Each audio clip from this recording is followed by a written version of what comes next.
So we're going to talk about another aspect of the Excel environment, the status bar. It has some functionality that can be convenient. It'll show you whether your caps lock, num lock, or scroll lock is on or not. There's some standard statistical measurements of data that will be displayed when you select some data.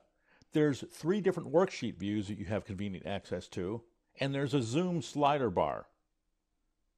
So the status bar. The status bar by default is green. It's the bar on the bottom side of the screen. It doesn't look like much, but you can have it do more than what it seems like it might do by right-clicking it, and you can get a menu. We're not going to cover all of these things because some of these things have to do with stuff we haven't even talked about yet. But the caps lock, num lock, and scroll lock options can be convenient. It's nice to know if your num lock is on, because if you think it's on and it's not, you'll end up just bouncing around the spreadsheet because there's navigation functionality with that keypad if it doesn't function as numbers. The statistical measures, the average, the count, the numerical count, the minimum and maximum, and sum, they're not all turned on, so I'm going to turn on the rest of them. So I can get 6 different statistical measurements when I select some data. I have the average, the count, the numerical count, 3 of them are numbers, 2 of these are text. I have the minimum, maximum, and the sum. This is very convenient. I use this all the time to figure out or find out what the sum total is for a given selected range of numbers. The worksheet views are on. That's the view shortcuts.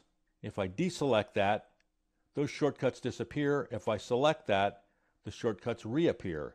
And what they are is 3 different views of the workbook. This is the normal view, this is the page layout view, and this is the page break view. We'll get into those other views and what sort of functionality they provide later on. And finally, there's a zoom slider bar that you can slide one way or another just by grabbing this bar and going down to as low as 10% or as high as 400%. And when you click on either the plus or the minus button, you advance the zoom in either direction or decrease the zoom by 10%.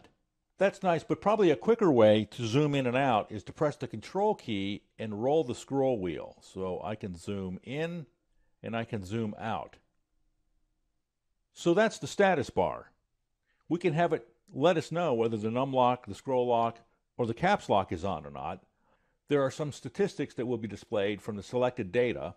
We have ready access to the 3 worksheet views, and we can zoom in and out of our worksheet if we want to do that.